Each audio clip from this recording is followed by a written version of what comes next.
বিসমিল্লাহির রহমানুর রহিম। মহান রাব্বুল আলামিনের কাছে শুকরিয়া আদায় করি।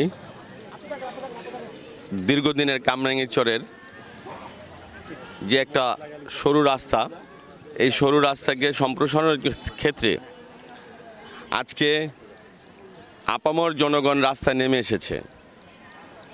কারণ এই রাস্তাটা সবাই সুবিধা ভোগ করবে। প্রায় 20 থেকে 22 লক্ষ লোক আমাদের কামরাঙ্গীরচরে বসবাস করে। আমাদের যাতায়াতের জন্য এই রাস্তাটা অত্যন্ত সরু। কারণ একটা অ্যাম্বুলেন্স আসতে পারে না, ফায়ার সার্ভিস আসতে পারে না, একটা গাড়ি আসতে পারে না, কখনো মালবাহী ট্রাক আসতে পারে না। না আসার ক্ষেত্রে এই জায়গাগুলোতে ঘন্টার পর ঘন্টা এই জায়গাগুলো জ্যাম লেগে থাকে। মানুষের চলাচলের অযোগ্যই বলা চলে।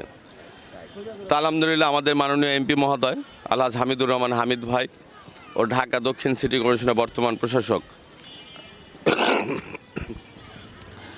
জনাব আব্দুল সালাম সাহেব এবং হাসপাতাল কর্তৃপক্ষ সহ এলাকাবাসী যেভাবে রাস্তায় নেমে এসেছে তাদের সকলকে সাধুবাদ জানাই। আমরা কামরাঙ্গীরচরের মানুষের উন্নয়নের ক্ষেত্রে কামরাঙ্গীরচরবাসীর দাবির সাথে, যৌক্তিক দাবির সাথে আমরা একমত।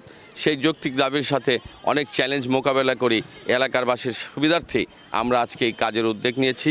আপনাদের সকলের সর্বাত্মক সহযোগিতা কামনা করি। আপনারা সকলেই আমাদের পাশে থেকে আমাদের এই কাজগুলোকে যেন সুন্দরভাবে সমাপ্ত করতে পারি, সেই জন্য আপনারা সকলেই আমাদের পাশে থাকবেন, সহযোগিতা করবেন এবং আপনারা সশরীরে এসে এগুলো তদারকি করবেন।